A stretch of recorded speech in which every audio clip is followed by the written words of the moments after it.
there! We want to introduce to you Fern and Cliff's new litter of puppies.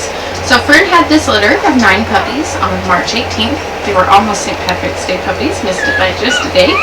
And they're doing great, they're growing. A few days old now, and we want to introduce them to you. So she had mostly boys in this litter. We have 6 boys and 3 girls. They're all doing great, and we'll just show them to you kind of one at a time. So this here is our Fern. She's Mama. She's a beautiful dog, got great personality, great energy. She's got a very soft and beautiful, healthy, shiny coat. And these pups have just gorgeous coats on them as well. So we're really excited about her. When she's done grooming here, maybe you'll be able to see the puppies. Mama dogs will do this. Puppies at this age are actually unable to eliminate on their own. Mama has to stimulate them to go to the bathroom.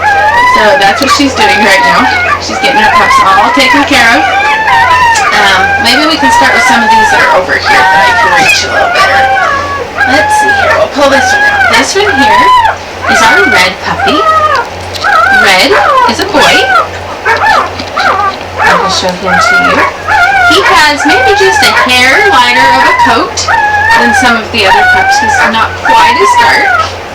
And his fur on his forehead, it's not really a white spot, but he's kind of more blonde here on his forehead. We'll watch that and see what that does as he grows. So the pups will get a different coat as they mature. They're born with this baby coat, and it's actually more brown in color than what they will end up. They'll get more red, like Mama here, as they age and get bigger. And so he'll go through a few transitions of his fur changing as he gets to his mature size. Alright, let's roll him over and take a look at him here. If we lift up his chin, he has the tiniest little white spot right here in his throat area. And we'll watch that and see if that stays. He's got no markings right now in his chest area. His front paws are solid, and his back paws are solid. And he, as you can see, probably the camera will show it, has a real nice round tummy. He's getting fed well, and he's growing good. So that's our red puppy. Let's see if I can keep track of who I've done. Maybe we'll stick him over here. He might whine and want Mama. Okay, let's do orange right here. He's not eating. So here we have our orange puppy. Another boy. Mama needs to take care of him now. His coat is just a little bit darker than Red's, even though, get a wet face from Mom licking him, even though their coats are going to change and become more red as they grow. If they've got a darker coat when they're born, that translates into a deeper red at maturity. So that's kind of what that does, and why we kind of tell you if they're a little bit darker or lighter. There's not a right or a wrong on that. They can be anywhere from a strawberry blonde to a really deep rust. Fern is on the deeper side. I have seen Bisha's a tiny bit darker than her, but she is definitely on the darker side. And orange here is a little bit darker than red. If we roll him over and take a look at him, we lift up his chin. He has a little bit of white right here in the throat as well. And he's so wiggly, I can't get my fingers out of it. He's got a white marking right here across the cowlick area of his chest. He has solid front paws. Hold on, Red, I'll get you a friend. And there might be just, he pooped on Mommy. Hold on. Pooped right on his Mommy. He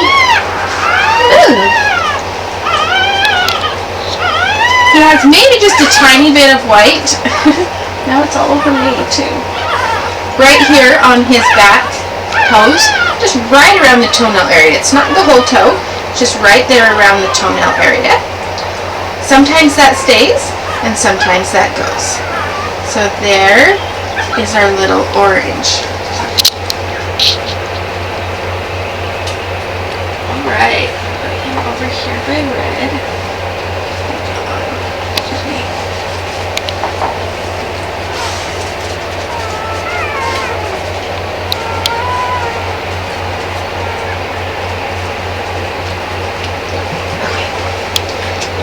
see here. Next we'll do Gray. He's not eating right now, so we'll do Gray. He is a little bit bigger in his overall size right now. We'll watch that as they grow. Sometimes they can be a little bit smaller at birth and still catch up to their litter mates, and sometimes the ones that are bigger when they're born stay bigger. So we track their growth, and by the time you're ready to select your puppy, and by the time they're ready to go home, we'll have tracked it for long enough that we can give you a fairly good idea whether their maturity going to be on the bigger or smaller side. Right now he is a little bit bigger than some of his siblings. So let's roll him over. We'll use Mama as this little table here. We tip up his chin. He's solid in the throat. He's a little bit wet right now, so he almost looks bald from Mama licking him, but he's not bald. But there's a teeny tiny bit of white, it looks like, maybe just a few hairs right below his calic. Sometimes the teeny markings stay, and sometimes they leave if they're really tiny. So again, that's something we'll watch and keep you posted on. He is solid front paws and solid back paws. So there is Mr. Gray Dot, very well fed. Nice round tummy on him right there. Okay, we'll grab Mr. Blue. Blue is a little bit smaller than Gray that we just did, as you can see. Again, we'll just watch that and be able to give you an idea whether we think they'll lean towards the big or small size when they're grown. There is our Blue Dot. Again, he's got the real nice deep coloring. If we roll him back, just a tiny few hairs in the throat of white and just a tiny few hairs right on the calic. So we'll watch those and see if they stay. He has solid front paws, and he has some white markings, again, not his whole toe, but just kind of around the toenail area of both of his back paws, just very faint markings. He thinks he's being picked on because he's not with Mommy, huh? So there is our little Mr. Blue. Alright, let's see if we can find the other boys. And I'll just do boys and girls. Can you let me in, Fern? Can I come in? Thank you. Here is Mr. Brown. His coat is maybe a hair. He's maybe more like Mr. Red. Maybe just a hair lighter than a couple of the other pups. Again, he's on a little bit smaller size right now. Roll him back. He's got just a teeny tiny couple hairs in the throat. See if those stay as he grows. He's solid in the chest, no markings there. He has solid front paws. And on his back feet, this is more of kind of a bigger marking. It's not just around the toenails. There's 2 toes on his left foot and 1 toe on his right foot that have markings right there on the feet. So there's cute little Mr. Brown. Alright, so the last boy we got is falling asleep eating. We'll see if we can steal him. Come here, Mr. Green. Here is Green. He's kind of in between size-wise as far as the boys go. There's definitely Gray and Red that are a little bit bigger, and then the others that are a little bit smaller than him. A pretty deep coloring to his coat. He's sticking his tongue out for us.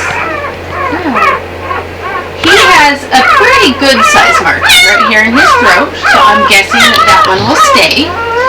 He's also got a little bit bigger marking right here under the calic of his chest. So both of those markings got dirty toes. I feel pretty confident in saying will stay. He's got solid front paws.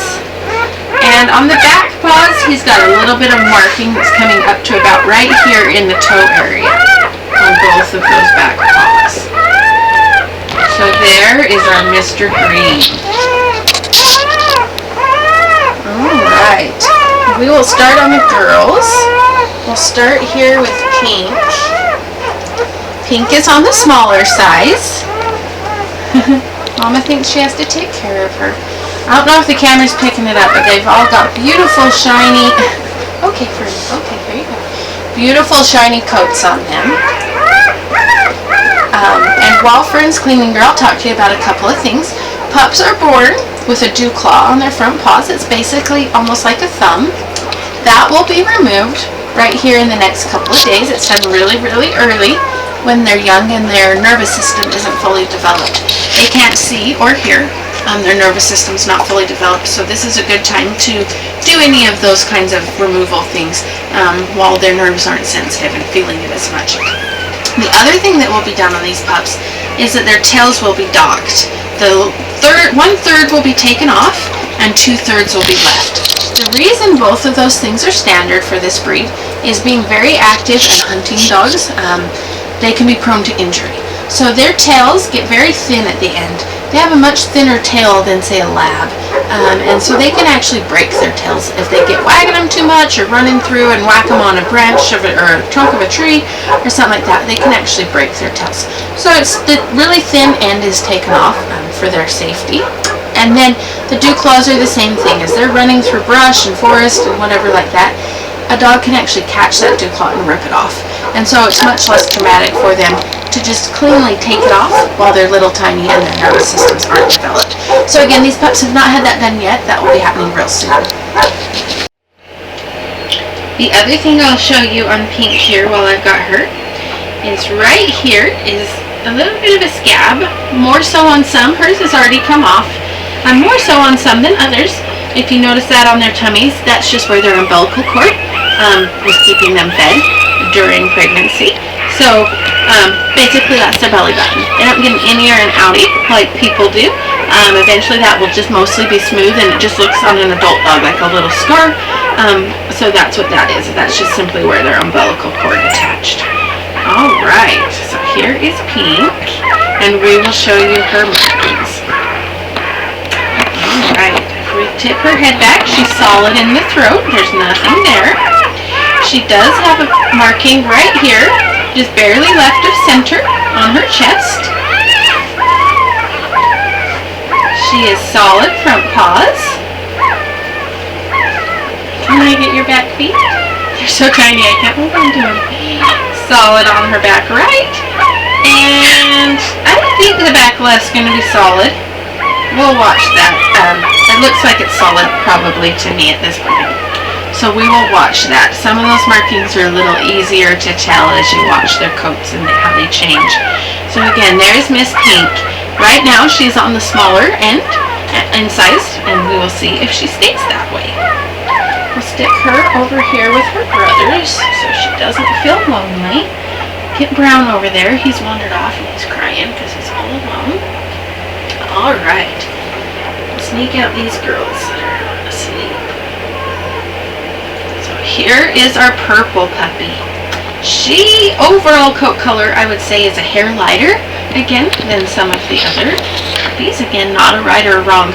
I've seen some Vizslas that are almost blonde, really, really light. She's not that light. And then again, fur is almost to the darkest end of the color spectrum, so she'll probably just be somewhere in between. Any of those colors are fine as long as they do still have, the strawberry red tone to their coats. So here is our purple girl, and we will roll her back and take a look. So there's nothing in her throat. She's solid there. Give your head back. She's solid, if you can see it. Solid in the chest. Nothing there by the calic. She has solid front paws. And one of her back paws is marked. So the back right is solid, but this back left is definitely going to be a marking. Sometimes if it's around the toenails, like I said, it will fade. But if you can see, she's marked right up here to where my fingernail is. So she's definitely going to have some marked toes. On that one back foot is her only marking. She's a little bit bigger than Pink and a little bit lighter coat color. Alright, our last puppy. Come on, Yellow, let go. She's asleep nursing. Come on, let go. There we go. Was it good? Was it so good? So here is our yellow puppy. She has the little bit deeper coloring. She's a little bit bigger. Purple's looking for Mama and crying over there. While Fern comes here, I'll tell you, pups, like I mentioned, they can't see or hear. They're dependent solely upon their sense of smell to find their way to Mom, and that's what these guys are trying to do, but my leg is in the way, so they're not happy. It's amazing how well they can smell where in this box Mom is and move towards her. And then they can also smell the milk to know whether they're at her back or whether they're at her tummy. And that's how they find Mama to be able to eat, even though they can't see or hear at this point. Their eyes will typically open between 2 to 3 weeks of age, and that's the same point at which their ears open as well. It's quite obvious that their eyes are still shut. A lot of people may not realize that their ears are also. Right now, their ears are really small and quite thick, almost waxy. As they grow, they'll thin out. You know, adult dogs' ears are very soft. They feel very, very smooth and soft, but they're very thin and obviously much larger in proportion. See, like Fern's reaches to the corner of her mouth. Much larger in proportion to their head than when they're born. Those ears will grow and become more like what you expect them to. But at about 2 to 3 weeks, about the same time that their eyes open, their ears will as well. If you fold their ear back and look, right now, there's no ear canal. There's no opening there, just some wrinkles, but it's actually shut. And so their ears will open up at about that same time, and they'll be able to see and hear, and the world becomes a whole new place for them to discover at that point. We will show you Yellow's markings, so we'll just roll her over on Mama's side here. We lift up her chin. She's got 2 little tiny white spots. We'll see whether or not those stay in the throat. She has 1 little teeny white spot right on center, right on the cowlick of her chest, right there. She has solid front paws. And, well, there might be a tiny bit around those toenails as she grows. We'll watch whether or not. I think there is. I think there's a tiny bit of white around 3 of her back white toenails. Her back right toenails. So that is our Yellow girl right there. So again, 6 boys and 3 girls that little Miss Fern had here. All are growing already in just a few days. They're already so much bigger and chubbier with their full tummies than they were at birth. It's amazing how fast they grow. In 7 to 8 weeks, they go from less than a pound to big enough to leave Mom and go home. It varies from puppy to puppy, and there's no right or wrong on how big they are when they go home. Just like people, there's some variety from one dog to another, even within a breed. But typically, pups are going to be, somewhere between 9.5 to about 12 pounds by the time they're old enough to go home. So, in 7 to 8 weeks to go from less than a pound to 9.5 to 12 pounds is kind of what we typically see. That's some pretty rapid growth going on. So it's amazing how much they change even from one day to the next. Again, we're just real happy with them. Fern's doing good, taking care of them. This is her first time being a mama, but she's quite a trooper. She delivered a big litter, and she's taking care of them and doing just what we want her to do. So we're real happy about that, and we're excited for these pups to be a new addition to your home and family.